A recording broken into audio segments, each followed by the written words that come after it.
Graça e paz, meus irmãos e irmãs.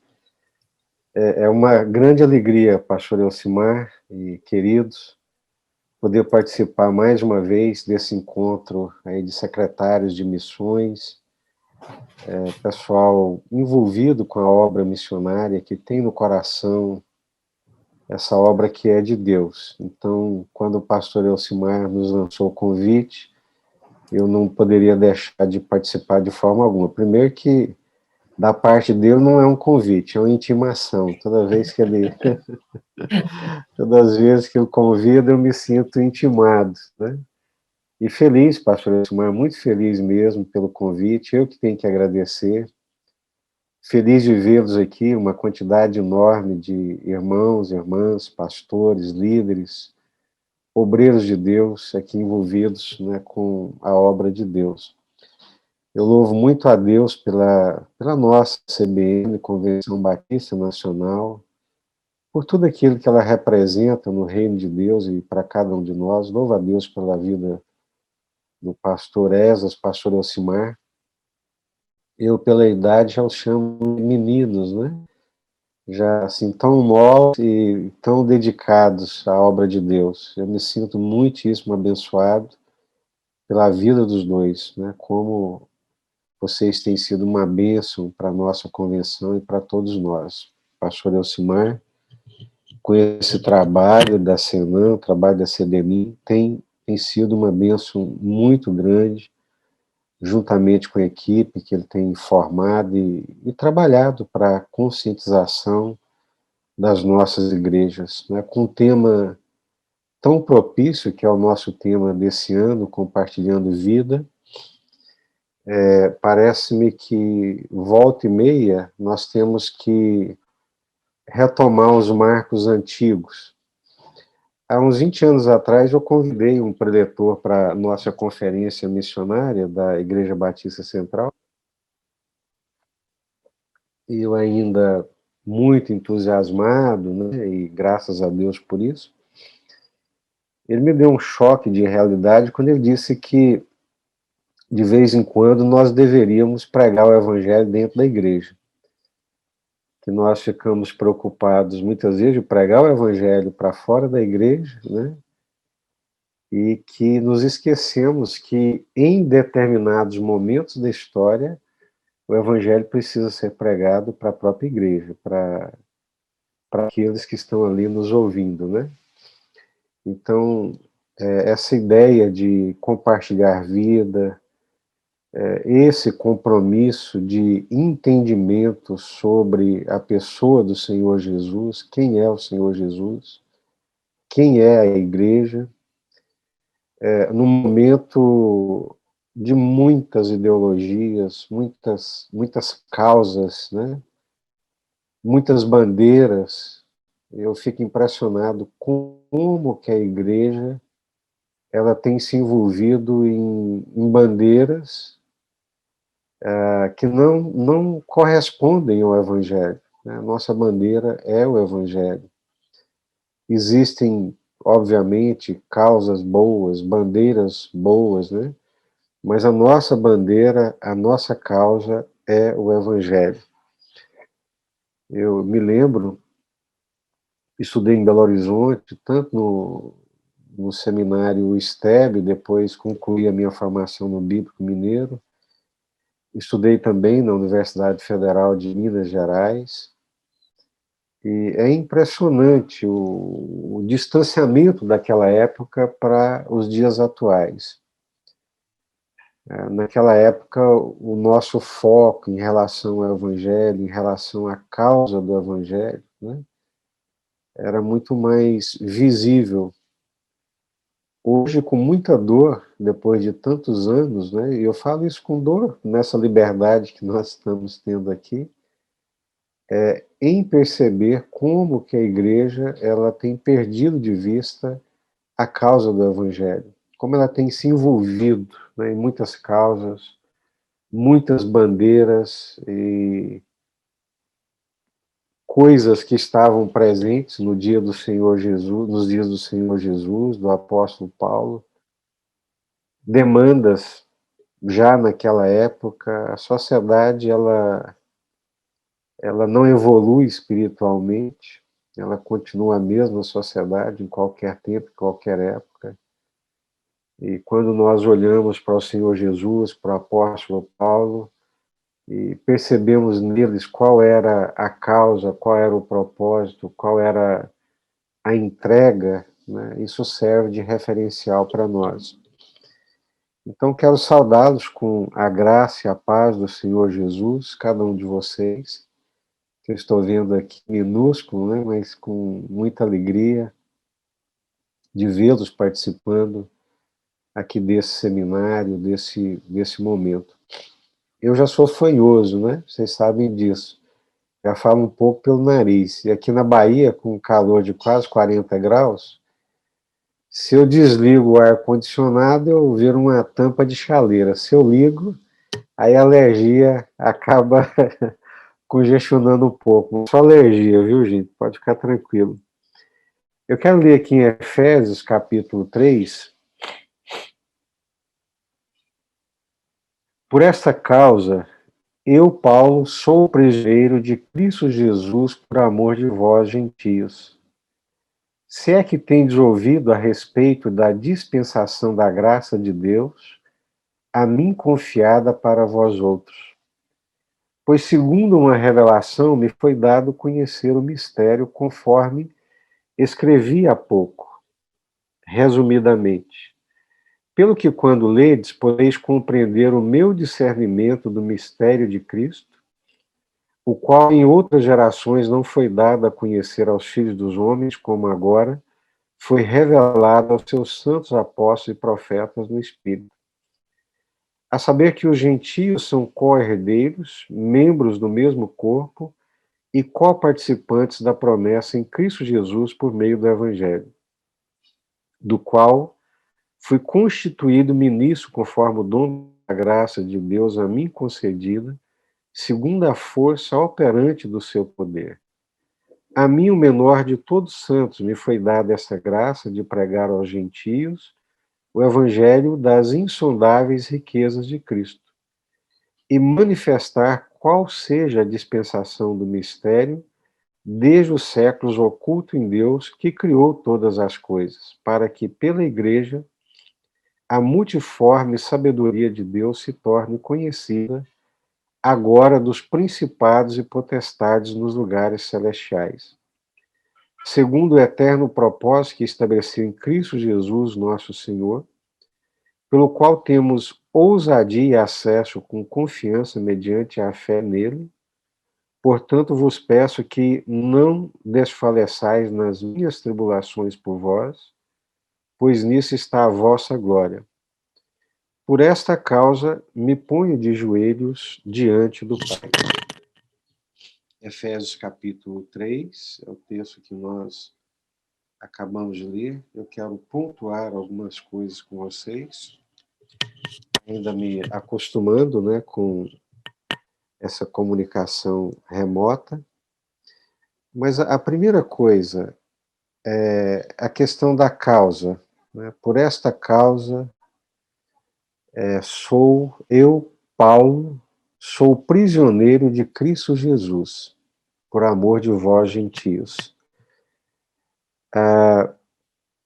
Nós assistimos hoje, como produto da pós-modernidade, uma ausência de causas, né, de comprometimento com causas. Causas profundas, causas transformadoras, né? E eu me lembro, há um tempo atrás, lendo a Folha de São Paulo, um artigo da Folha de São Paulo, dizendo que boa parte dos professores, doutores, mestres das universidades espanholas estavam antecipando as suas aposentadorias. E eles estavam fazendo isso, antecipando as suas aposentadorias, não era por uma questão de ócio, de desfrutar a vida descansando, mas era por uma frustração. a frustração de que eles haviam investido as suas vidas para serem mestres e agora encontravam uma geração que ia para a universidade, mas que não queria aprender, que não queria se comprometer. Eles queriam muito rapidamente obter o diploma e, através do diploma e de uma formação superficial, eles queriam logo entrar no mercado de trabalho e começar a ganhar dinheiro. A ausência de compromisso, a ausência de ter uma causa profunda na qual pudessem investir as suas vidas. E eu me lembro, fui professor universitário também durante um bom tempo da minha vida, e há 5 anos atrás eu voltei à sala de aula, a convite da Universidade de Anápolis, e fiquei muito surpreso de perceber a realidade desse artigo. O pessoal vai para a faculdade de Direito não pela justiça. É impressionante, eles vão fazer direito, mas eles não estão interessados na justiça. Eles vão para a universidade de medicina, a faculdade de medicina, fazer um curso de medicina, mas eles não estão interessados na saúde. Eles estão interessados no momento presente, num bem-estar, no dinheiro, porque não existe causa, não existe compromisso, não existe uma clareza de propósito no qual pudesse entregar as suas vidas. E a gente aprende muito cedo, principalmente nós que estamos envolvidos no ministério, que nós precisamos ter causas maiores do que nós mesmos. Se as nossas causas não forem maiores do que nós não vamos conseguir, levá-las adiante. Então, é fruto desse tempo presente, quem estuda sabe disso, é fruto dessa pós-modernidade, a superficialidade, a ausência de causas maiores do que nós mesmos, né, pelas quais estivéssemos dispostos a dar as nossas vidas. É triste ver uma turma de 80 alunos no primeiro ano de Direito que eles estão ali, mas não estão preocupados com a justiça. Estão fazendo medicina, mas não estão preocupados com a saúde, estão preocupados com o dinheiro que vão ganhar. Estão fazendo pedagogia, mas não estão preocupados com a educação. E daí não fica muito difícil eu fazer uma ilação e estender esse raciocínio para a igreja e para o nosso ministério nos dias atuais. Ausência de causa, ausência de compromisso, ausência de entrega. E por isso, quando eu leio aqui logo no primeiro versículo, por esta causa, alguns comentaristas dizem que do versículo 1 até o versículo 14, porque ele retoma no versículo 14, por esta causa, parece que deu um chute, uma desconectada, né? Ele entra com outras linhas de pensamento e raciocínio, para lá no versículo 14 voltar novamente a essa causa. Por esta causa, e lá depois, por esta causa, eu me ponho de joelhos diante do Pai Celestial. Ou seja, o apóstolo Paulo ele tinha uma causa que era maior do que ele. E essa causa que era infinitamente maior do que ele, pela qual ele estava disposto a entregar a sua vida, era a causa do Evangelho. É impossível viver plenamente e trabalhar pelo Evangelho se ele não for uma causa maior do que nós mesmos, né? Então, por essa causa, eu, Paulo, sou prisioneiro de Cristo Jesus, por amor de vós, gentios. Paulo, ele está preso quando ele escreve essa carta, mas é muito claro para ele que ele não está preso por causa do Império Romano.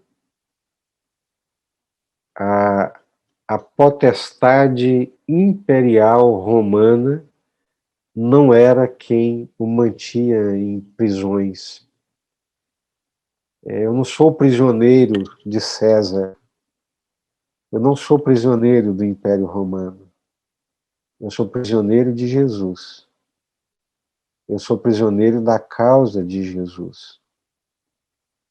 Por esta causa é que eu estou preso, é que eu sou prisioneiro. Eu não sou prisioneiro por causa da potestade do Estado, do Império Romano, que é uma grande potestade. É impressionante o poderio imperial de Roma. A ordem mundial imposta por Roma é algo que ainda é estudado até os dias de hoje. César tem poder, o Império Romano é uma potestade, é poderoso, mas não foram eles que me prenderam. Eu estou preso a uma causa muito maior do que Roma. Eu estou preso a uma causa muito, infinitamente maior do que o Império Romano. Eu estou preso a um poder infinitamente maior, que é o poder transformador, libertador, que concede vida, que é o poder do Senhor Jesus. Roma é grande, o Império Romano é grande, é poderoso. Eles acham que me meteram aqui nessa cadeia, mas a causa não foi aprisionada. O Evangelho não foi aprisionado. O Senhor Jesus não está preso. E eu estou aqui por causa dele. Eu sou prisioneiro do Senhor Jesus. É impressionante, queridos. Quando eu leio isso, é impressionante, me arde o coração, me arde a alma, porque em momento algum Paulo se considera prisioneiro de Nero. A sua interpretação das situações que o cercavam eram de acordo com a soberania de Deus, os planos e os propósitos do Senhor, por meio de quem ele vivia. A sua interpretação não é de acordo com a perspectiva humana. A história da qual ele faz parte está sendo realizada por Deus. E ele enxerga natureza e propósito de Deus na sua prisão, por amor de vós, gentios. E isso começa em Jerusalém. Paulo é preso em Jerusalém, depois continua aprisionado em Cesareia, e vocês conhecem a história, apela a César e depois vai preso para Roma. Nessa chegada a Roma, nesse aprisionamento em Roma, o Evangelho não é aprisionado, ou seja, boa parte da guarda pretoriana não somente ouve o Evangelho, mas também se converte ao Senhor Jesus. Então, o primeiro ponto, né, que me chama a atenção é a causa. Qual é a causa que incendeia o meu coração? Qual é a causa que me aprisiona? Qual é a causa que é muito maior do que eu e que eu estou disposto a dar a minha vida? Né? Já participei, e Deus o sabe, já participei da fundação de partidos políticos. Nunca consegui, se alguém não condeno, é uma questão de alma, de coração. Nunca consegui me filiar a um partido político. Penso nisso aí como Aristóteles, o homem é um ser político. Eu posso ser apartidário, nunca vou ser apolítico, mas eu nunca consegui vestir a camisa de uma ideologia política partidária. A única camisa que eu dei conta de vestir, porque por ela eu daria a minha vida, e Deus o sabe, é o Evangelho, é a causa do Evangelho. Então, nós precisamos entender isso, nós precisamos de uma causa que seja maior do que nós. Alguns fazem da família a sua causa, é uma boa causa, uma excelente causa. Alguns fazem das conquistas profissionais a causa da sua existência e por isso queimam a sua energia, a sua própria vida, é uma boa causa. Alguns fazem das causas sociais a causa da sua vida e de queimar a sua energia. Mas Paulo está dizendo, e eu espero que seja para nós também nessa noite, que a causa dele é o Senhor Jesus, é o Evangelho, é a causa do Evangelho. E é interessante que mesmo estando preso nessa perspectiva, né, ou nessa cosmovisão, nessa maneira de interpretar a vida, nessa hermenêutica, né, essa hermenêutica de interpretar a vida e os momentos vivenciados, o paradigma de Paulo é o Evangelho, né, é o Senhor Jesus. A gente chama isso de hermenêutica também. E por causa dessa hermenêutica, por causa dessa cosmovisão, dessa maneira de interpretar a sua própria vida, Paulo não se prende à frustração da prisão, mas ele reflete sobre os privilégios recebidos, a revelação, né, de um mistério que estivera oculto, um mistério que os profetas indagaram, falaram, mas que não conheciam plenamente. A ele foi revelado. Que hoje nós sabemos que esse mistério do qual Paulo fala não é mistério no sentido de esoterismo ou de religiões de mistério. É um mistério revelado que estivera oculto, mas que agora foi revelado. Então ele recebeu essa revelação. Isso é luz. Isso não tem nada que seja capaz de se sobrepor à graça e privilégio dessa revelação, do entendimento pleno, né, da obra de Deus, do propósito de Deus, do plano de Deus. E é interessante que a partir dessa revelação é que vem a comissão. Revelação e comissão. Mistério e ministério. É impossível entender a plenitude da revelação do Evangelho e não se sentir comissionado por essa causa. É impossível. Revelação anda junto com comissão. À medida que eu entendo a plenitude do Evangelho, a graça de Deus por meio do Evangelho, essa revelação me impulsiona à comissão. Revelação e comissão.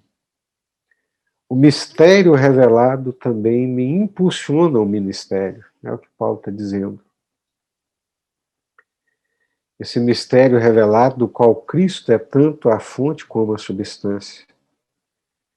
A natureza do mistério, nos versículos 6, é essa graça abundante de Deus que agora alcança os gentios também, fazendo deles co-herdeiros, co-participantes da promessa de Deus em Cristo Jesus. O mistério que ele descreve muito bem no capítulo 2 de Efésios, o mistério de Cristo, é a união completa entre judeus e gentios, através de uma união de ambos com Cristo. No versículo 3. Revelação, comissão. Mistério revelado, ministério chamado, disposição. E qual é o ministério? Tornar essa graça conhecida. Tornar essa revelação de Deus, né, que estiver oculta e que agora está revelada, conhecida. Manifestando esse mistério a todos os homens. Tornando conhecida a sabedoria de Deus aos poderes cósmicos.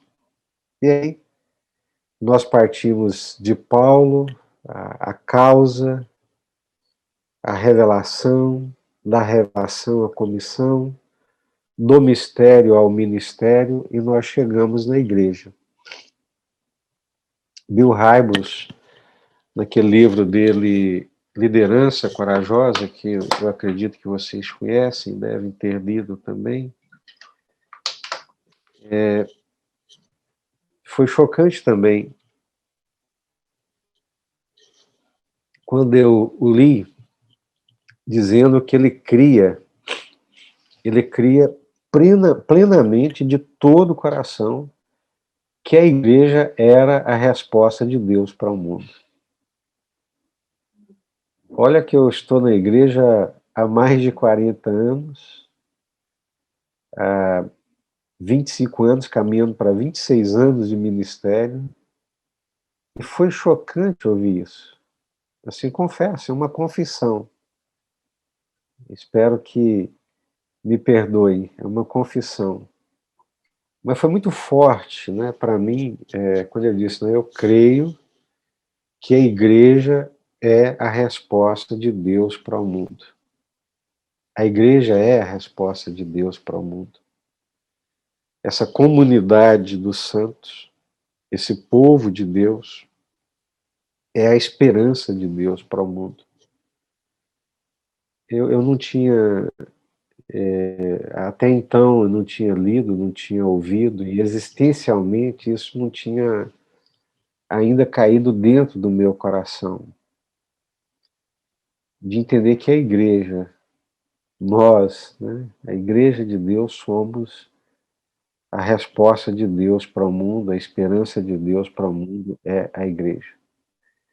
Por isso que Paulo vai chamá-la de multiforme sabedoria de Deus. A igreja, ela é, segundo John Stott, ela é multiforme, multicolorida, multicultural, multirracial. É como uma bela tapeçaria multicolorida, é um mosaico. A igreja, ela é multiforme, ela é multicolorida, ela é multicultural, ela é multirracial, ela é uma tapeçaria que entretece, né? Ali, pessoas de todos os matizes, de todas as cores, de todas as condições sociais, de todas as condições econômicas. Enquanto o evangelho é pregado em todas as partes do mundo, essa nova comunidade cristã, de cores variadas, desenvolve-se como a encenação de um grande drama. Isso é John Stott. Então ele está dizendo que enquanto o evangelho está sendo pregado em todas as partes do mundo, a igreja de multiforme sabedoria, de cores variadas, desenvolve-se como a ensinação de um grande drama, como se fosse um teatro, e esse drama é encenado enquanto o evangelho está sendo pregado em todo o mundo. Primeiro, a história é o teatro, o mundo é o palco. Os membros da igreja em todos os países são os atores. O próprio Deus escreveu a peça, a dirige e a produz. Mas quem é que está no auditório? Enquanto o Evangelho é pregado, essa comunidade é implantada, ela é estendida, à semelhança de um drama, vamos pensar num drama. A história é o teatro onde acontece esse drama. O mundo é o palco, né, onde essa encenação acontece. Os membros da igreja em todos os países são os atores. O próprio Deus escreveu a peça, a dirige e a produz. Mas quem é que está no auditório? John Stott responde: as inteligências cósmicas, os principados e potestades nos lugares celestiais. Devemos pensar neles como espectadores do drama da salvação. Por isso, a história da igreja cristã fica sendo uma escola superior para os anjos. É impressionante, é gracioso, é extraordinário. Nós fazemos parte de uma causa muito maior do que nós. Nós somos atores no teatro da própria história. Encenamos num palco que é o mundo. E quem escreveu essa peça é o Senhor Deus. Nós somos coadjuvantes e participantes dessa peça e dessa direção de Deus. E por incrível que pareça, Paulo está dizendo, para que pela igreja a multiforme sabedoria de Deus se torne conhecida agora dos principados e potestades nos lugares celestiais. Essa é a grande plateia, né? Esses estão no auditório. Inteligências cósmicas, principados e potestades, nos lugares celestiais. São espectadores do drama da salvação. Por isso, a história da igreja cristã fica sendo uma escola superior para os anjos. Há alguns pregadores, e se não me falha a memória, o próprio Spurgeon, ele sabia que o auditório dele era muito maior do que aquele que ele estava vendo. Eu me lembro de um pregador dizendo que esse mundo é muito mais habitado do que nós imaginamos. Enquanto esse drama se desenvolve, enquanto nós nos envolvemos com essa causa do Evangelho, não podemos nos esquecer que a plateia, os espectadores, mesmo invisíveis, tem coisas aí acontecendo que nós não vemos e não imaginamos. Era isso que eu queria compartilhar com vocês. A causa do Evangelho, por esta causa eu me ponho de joelhos. É a pregação do Evangelho que forma a comunidade cristã, no povo de Deus. É a igreja de Deus, que é a resposta de Deus. Não é a igreja institucionalizada, obviamente, né, que já fez tanta besteira ao longo da história, mas a igreja de Deus, povo de Deus, redimido por Deus. Eu quero encerrar, então, trazendo isso à nossa memória, numa fala do Gruden. Sem Deus nada podemos, mas sem nós Ele também não quer. Então Deus conta conosco. A nossa participação nessa encenação cósmica é importante. A minha vida é importante, a sua vida é importante. A sua participação é de fundamental importância. O seu trabalho tem uma dimensão espiritual e cósmica que a gente não consegue imaginar e não consegue dimensionar. Vale a pena servir essa causa e fazer dela a maior causa da nossa vida e da nossa existência. Vamos orar? Senhor, graças te damos por esses momentos aqui juntos. Eu quero render graças ao Senhor, Deus, pela vida de cada um dos teus servos e servas de várias partes desse país, desse território nacional, participando, ó Deus, desse seminário, dessa conferência, afiando a espada para guerrear as guerras do Senhor. Livra, Senhor, de todo mal, de toda enfermidade, de adversidades que possam impedir cada um de participar desse seminário. Guarda-os, livra-os de todos os ataques, e que seja um tempo de bênção, de renovação, de iluminação dos olhos e de fogo no coração. Que a alma possa arder, Deus, que o coração possa pegar fogo, que o teu Espírito Santo possa soprar as cinzas, ó Deus, e reavivar a obra do Senhor, a causa do Senhor, o desejo que nos trouxe até aqui de servir ao Senhor e de fazer do Senhor a nossa causa. Louvado seja o teu nome. Bendito seja o teu nome por essa revelação que nos levou à comissão. Gratos somos por esse mistério revelado que nos levou ao ministério. Muito obrigado, Senhor, pela vida de cada um, especialmente pela vida do pastor Elcimar, que está coordenando esses trabalhos juntamente com a sua equipe, que o Senhor possa abençoá-los de uma forma muito especial. E que ao término dessas atividades, o nosso coração esteja completamente rendido ao Senhor e à tua vontade. É a nossa oração em nome do Senhor Jesus.